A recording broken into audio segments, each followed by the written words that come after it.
Welcome to the Vacation Rental Show, How We Grow. This is your essential playbook to grow and scale your vacation rental business. With advice and insights from the best in the biz, I'm your host, Lynell Gordon. Welcome to the Vacation Rental Show, How We Grow. Today, I'm really excited to have Ginger Harrelson and Scott Legatt with us. Let me tell you a little bit about Ginger. Now, Ginger is the co-owner, and she's also the corporate counsel of Beachball Properties. She's on the Alabama Gulf Coast, and they are currently dealing with a hurricane that's coming their way, which happens not too unusual, right? Right. And Scott Legatt, who is the advocacy director at Inhabit. And before that, Scott's been in vacation rentals for how many years, Scott?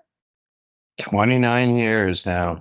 Okay. So I can say that, but I can also say that my sister's been in for longer than that. She started when she was 18 as well. So we are really excited to have you guys here. This is a really important podcast. Let me tell you why. We are going to talk about a bill that Ginger helped to write in Alabama. It has to do with the merchant of record. And you guys know, with everything you deal with as vacation rental managers, how important the merchant of record is for lots of reasons. In North Carolina, lots of legalities there that we have to deal with. But Scott, tell me, you were the one that talked to me and said, hey, we really need to talk about this. And you wanted Ginger specifically because of the amazing things that she's done here. Tell me a little bit about this. Well, sure. First, I'd like to say that Ginger has achieved something that almost nobody would have ever believed would be successful. Ginger, number one, helped to author this bill. And as I understand it, it was passed without objection or change in the Alabama legislature and signed by the governor.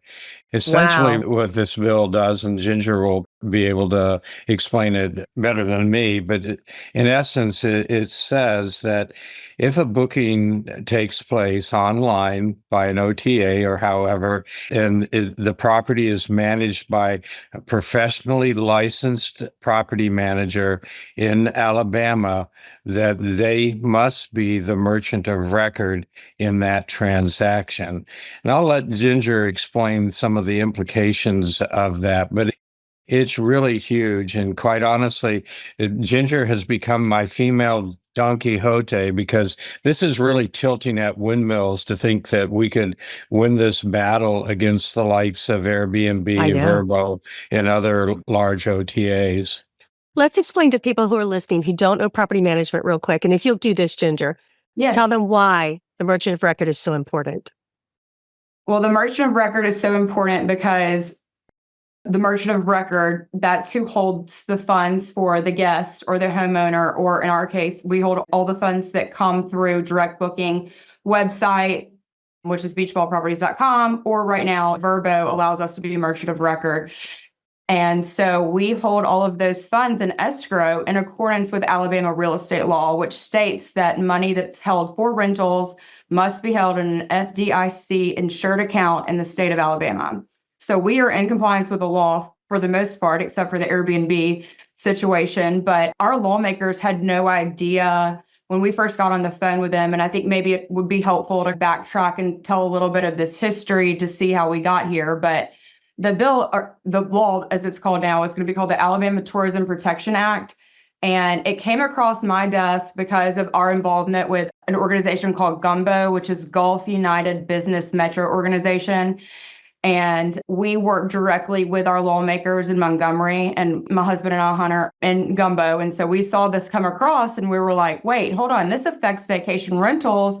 And no one in the Alabama Gulf Coast was consulted to see what we thought about it. And it was brought by a senator in North Alabama whose area is starting to see more vacation rentals come up. It's a lake area. And so they did a study in North Alabama, and they found that they were missing something like $17 million in lodging tax revenue. And so this Tourism Protection Act was to put reporting requirements on owners of vacation rentals and managers. What they didn't realize is that the Alabama Gulf Coast, we already had that problem solved.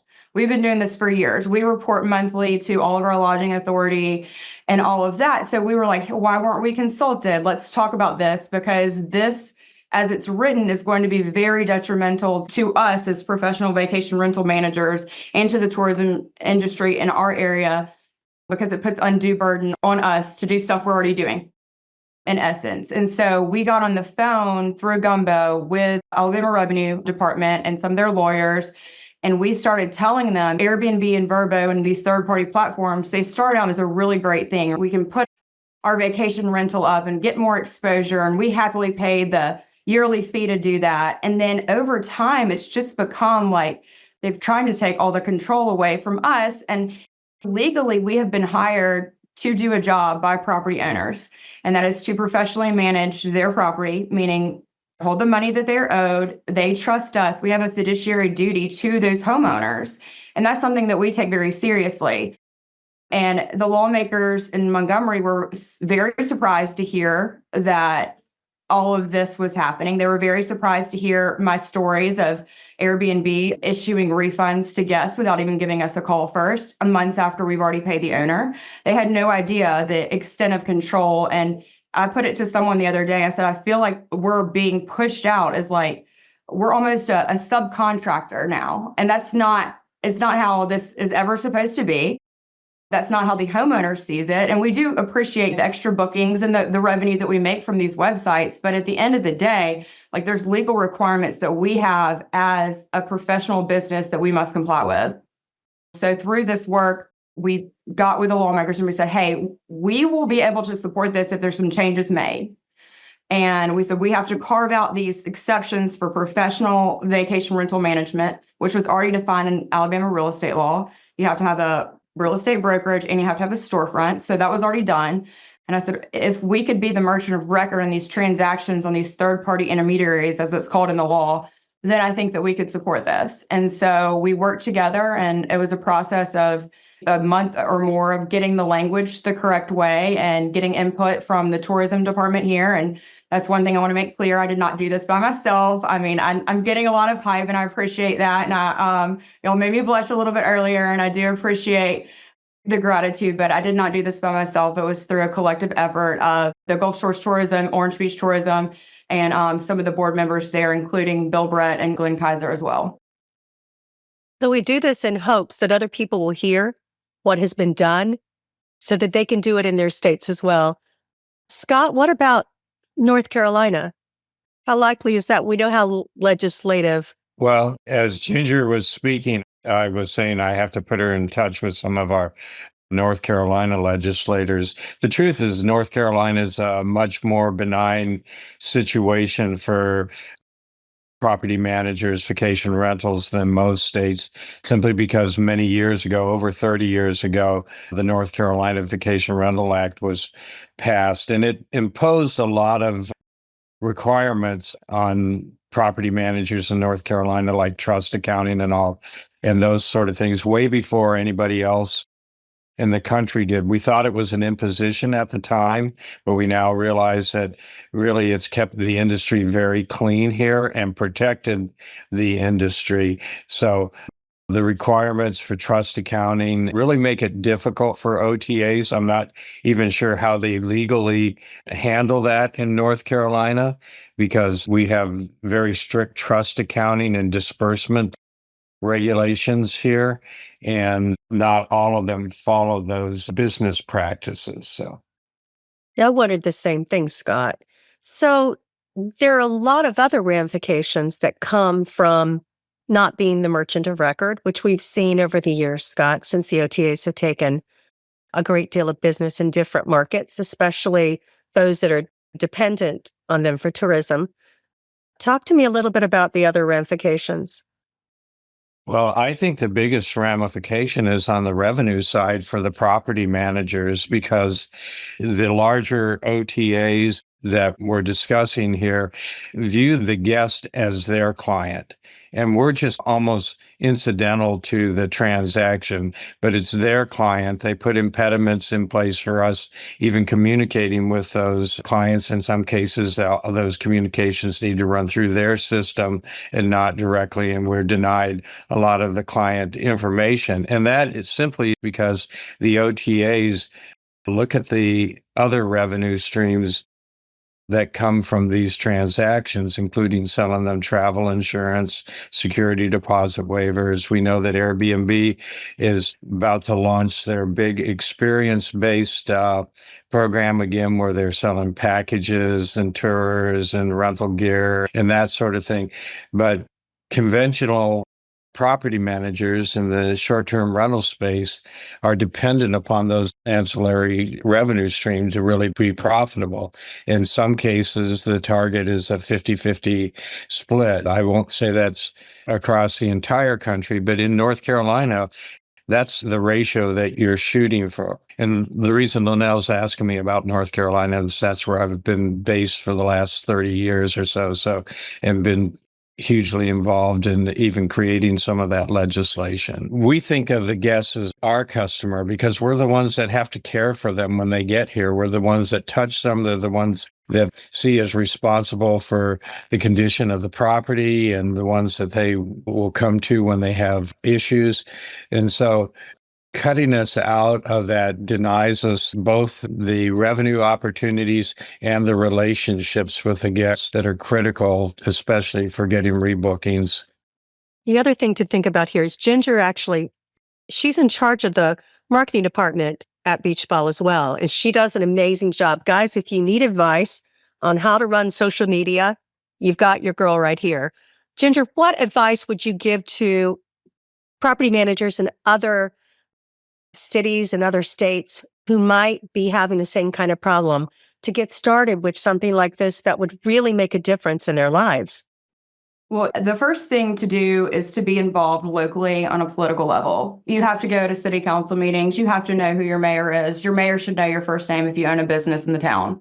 And so should all of the city council members that you deal with.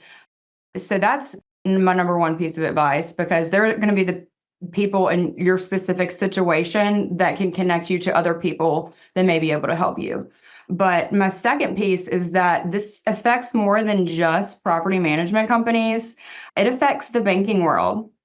Local banks, we bank with a local bank. We are their largest depositor in the area. If we take the money that we hold in escrow or if the third-party booking platforms do, and they're putting it in an offshore account, I mean, that's less money that they have on hand. They're going to have their operations affected by that.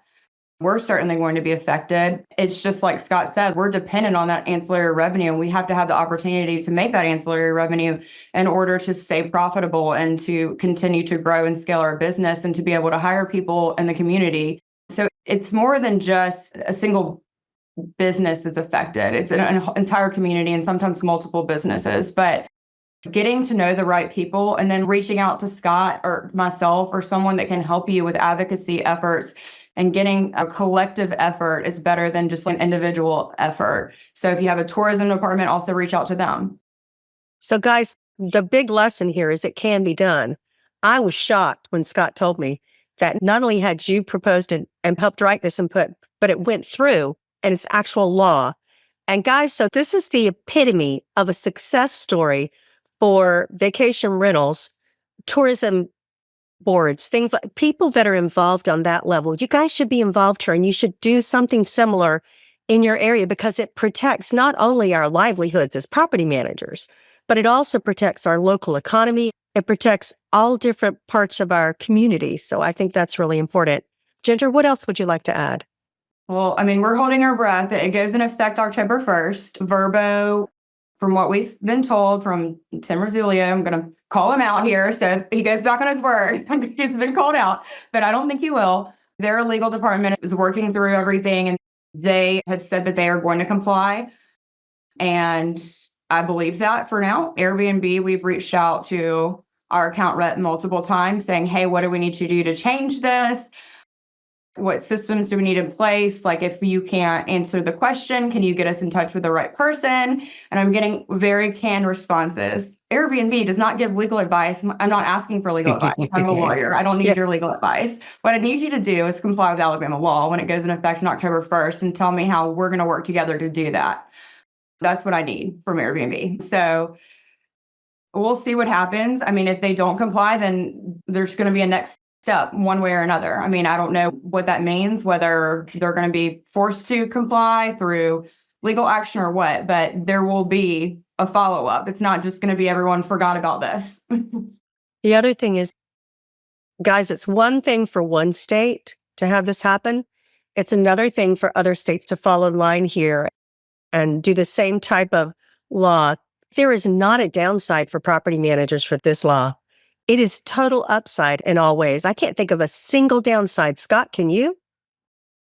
Not at all. And just to echo a couple of things that Ginger said, getting involved, this may honestly, Ginger, and it's just not to stroke your ego, but this may be one of the biggest accomplishments that we've had from a grassroots effort in our industry. And people don't realize how important it is, as Ginger was saying, to get involved, to build those relationships, to be able to knock on the town councilman's door or call up your state representative and get them to answer. That takes an investment of time and effort and in some cases money to do that.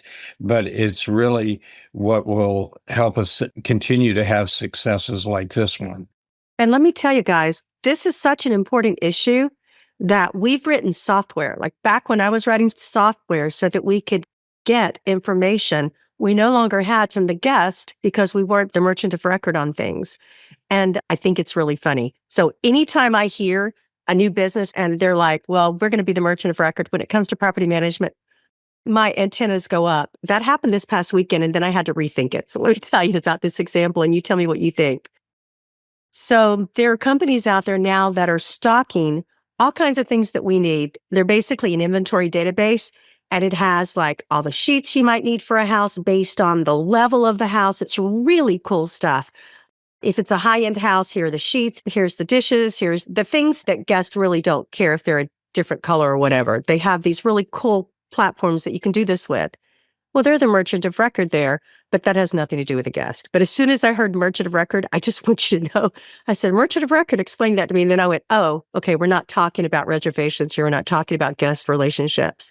So that's how important the merchant of record is, guys. It's become such a big deal in the last 16 years since these platforms got really big. Built by property managers for property managers. Streamline is a powerful software that gives managers enterprise-level capabilities to drive more revenue and improve operational efficiency.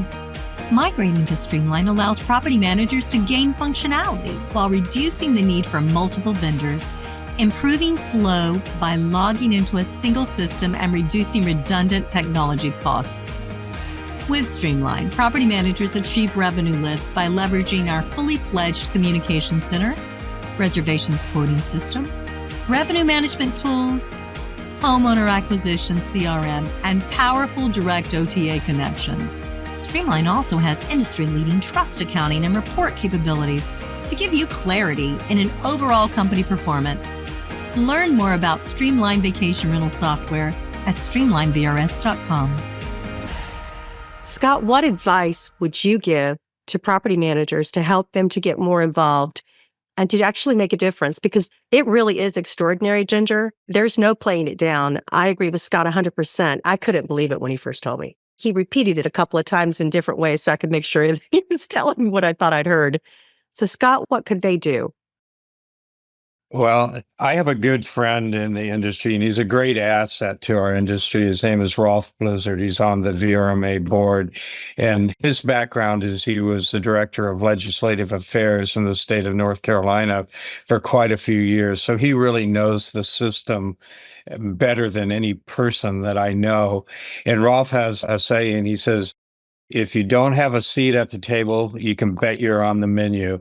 And that's really where we've been deficient. We haven't had a seat at the table. We haven't been there when the early conversations have happened. And often, more often than not, we find out that we're so far behind the curve that it's a done deal before we even get to express our opinion or weigh in. So I think professional vacation rental managers need to make advocacy for their industry a part of their business plan. They need to invest their time, their efforts, their money, and it's a cost of doing business, just like having insurance. I have come to the conclusion that most people start a property management company for one of two reasons. They're trying to build a legacy business that they envision being in their family for a long time, that they'll hand down to their children and them to their children, or they're building it to sell. And they build that with a passion and they work hard to build value. But a single regulation could take away 50% of the value of your company overnight. And in some cases, even put you out of business. And nobody can fight this battle better than the local companies and people who are citizens of that community, like Ginger.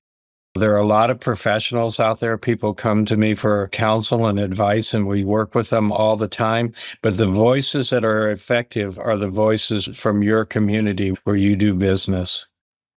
I'm going to make a statement, and you guys tell me if I'm right or wrong. It's my opinion that if property managers in other states don't step up, and if they don't begin to follow suit here in what Ginger has started and what the state of Alabama has been so amazing in putting into place, Airbnb will fight this.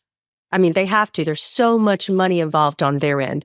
They've been so successful at keeping property managers from data that belongs to them. And they've been inadvertently hurting owners by refunding in ways that are not set up in our contracts and things like that.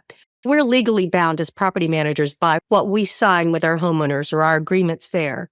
And if we don't have charge of the funds as the merchant of record when it comes in, we don't have control over keeping our word to our homeowners as well. That's a big deal to me. But my prediction is this: they will do something. If we don't bond together and everybody begin to do some sort of initiative to stop it, they will. They've got lots of lawyers. They got lots of money. What do you think? Am I right? Am I wrong? I think you're spot on. I'm surprised the pushback hasn't already started. I think, quite honestly, it snuck up on them, caught them off guard. Somebody in their government affairs department is probably in the hot seat right now because of not monitoring this and alerting them to it so that they could get involved earlier and subvert the efforts that Ginger and the people that she's worked with in Alabama to pass this legislation. Now it's much more difficult for them because it's a matter of law now. It's not just a matter of keeping it from happening. They've got to change an existing regulation, and that's much more difficult. I truly believe that what happened was the original Alabama Tourism Protection Act was probably flagged by the government affairs person or people at Airbnb, and they read it as originally written and thought, okay, this is good for us. I mean, it basically opens the door for us to continue to be merchant of record. And then they forgot about it and they weren't continuously monitoring it. And then after it was read actually one or two times before it was changed, it was amended. So when the amendments came through is when we were working. So I think that it truly did catch them by surprise. They're obviously very aware of it, but we were holding our breath every single day until we found out that it passed unanimously in both houses. And even after that, I think it had like a 10-day period before it goes into law or she could veto it. And we were sitting there like the whole time, like, will this actually go through? And Travis Wilburn with 100 Collection did this nice LinkedIn announcing it in the news. And every day he would text me, he's like, is it ready? Is it ready? And I was like, no, do not say anything yet. Do not even hint at it. We've got to make sure this, goes through. And I'm proud. And I told my husband the other day, I was like, this possibly could be my greatest professional accomplishment. We'll see.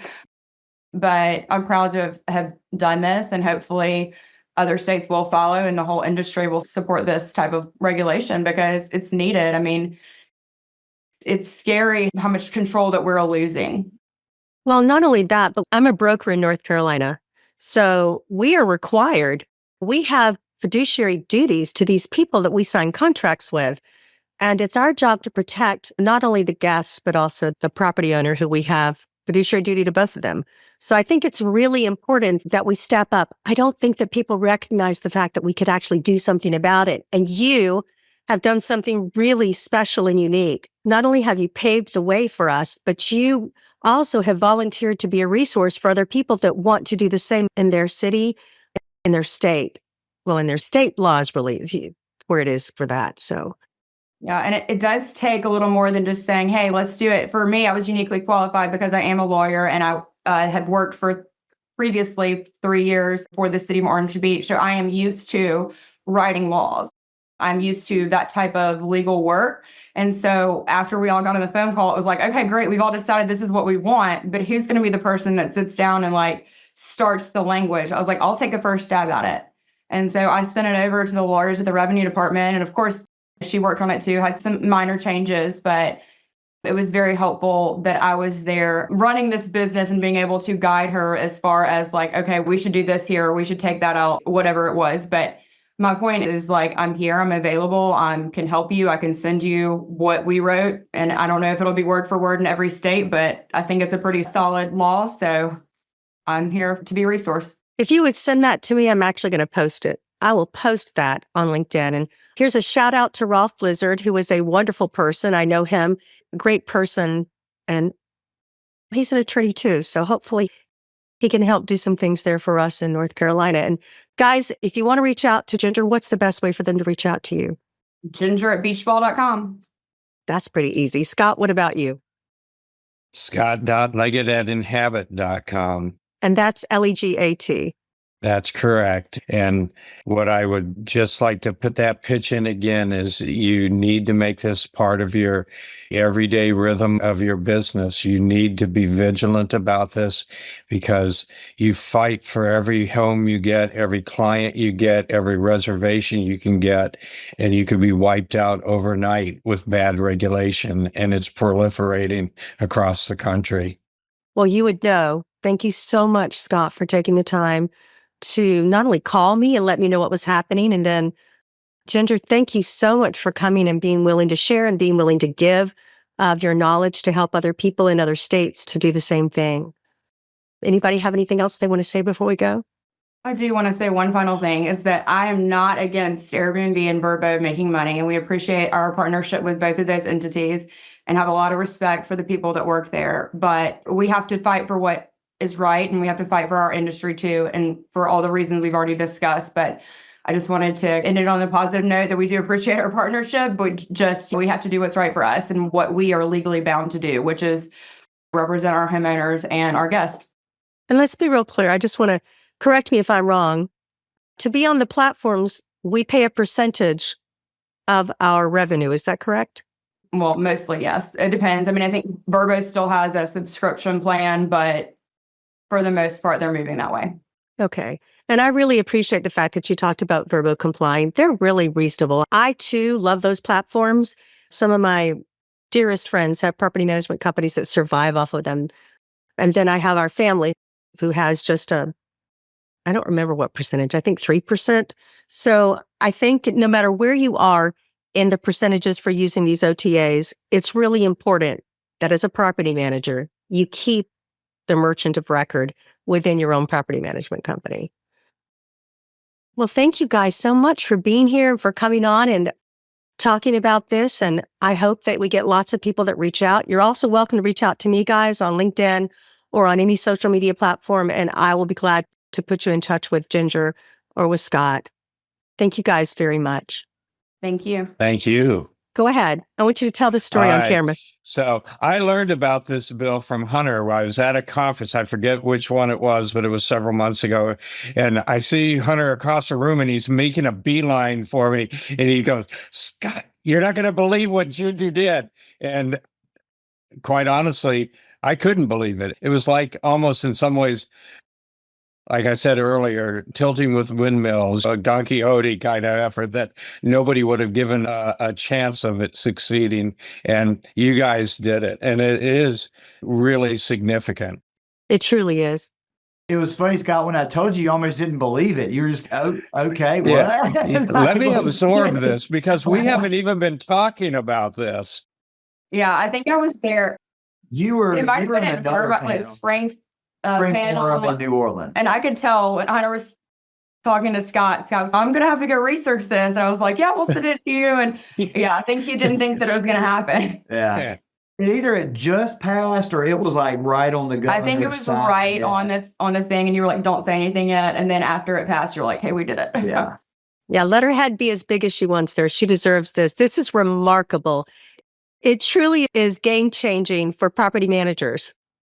Yeah, we're indebted, Ginger, that you took this on and succeeded in it. Even if they fight back and that we have a precedent here, we know we can win these kind of battles.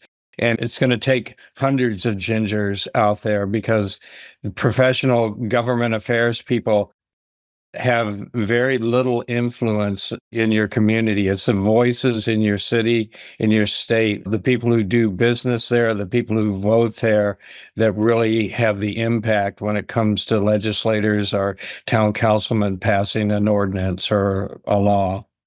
It's truly a David versus Goliath here. And I think that Ginger has a unique set of skills that allowed her to communicate to the legislature, because they're attorneys too, legally how this affects the business.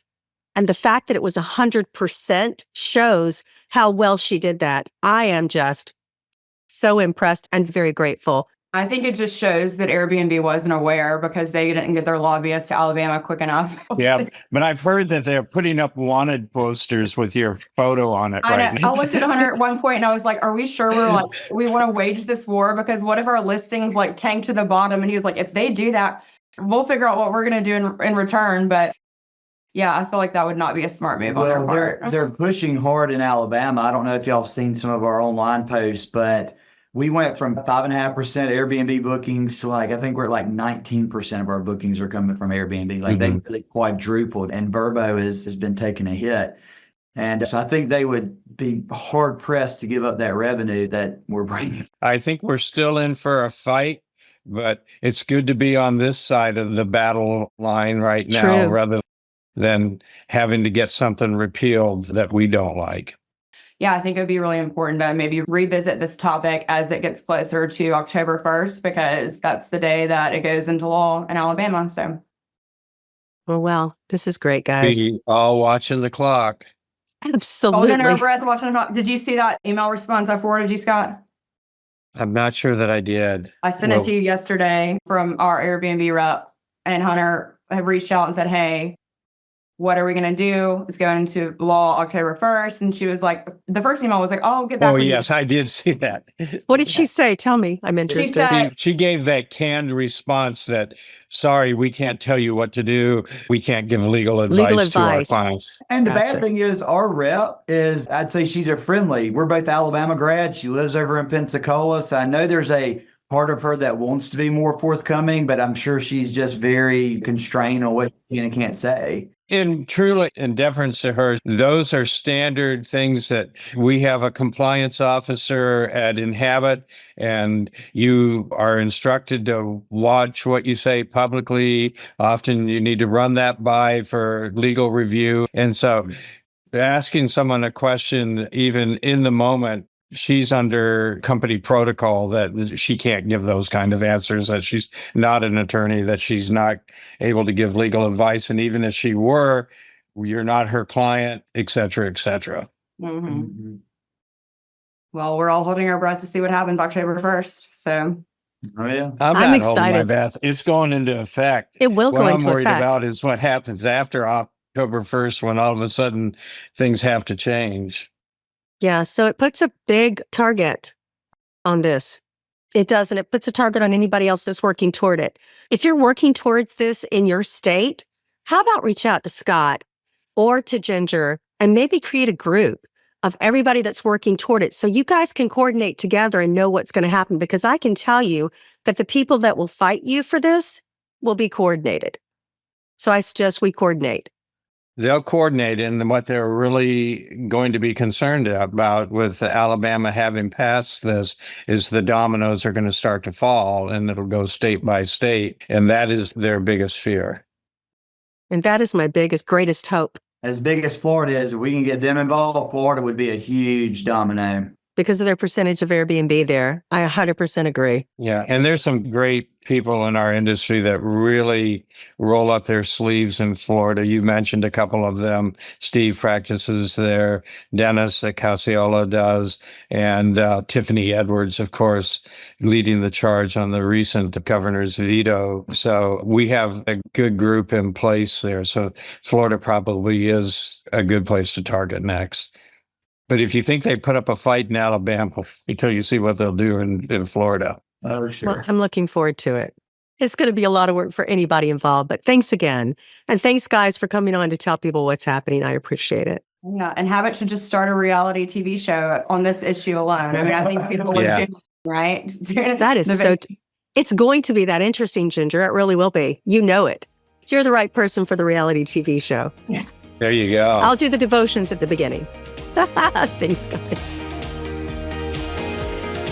This episode of How We Grow is brought to you by Streamline. To find out more about how Streamline can help grow your vacation rental business, visit streamlinevrs.com. Make sure to search for How We Grow in Apple Podcasts, Spotify, and Google Podcasts, or anywhere else podcasts are found, and hit subscribe so you never miss an episode. On behalf of the team here at Inhabit, thanks for listening.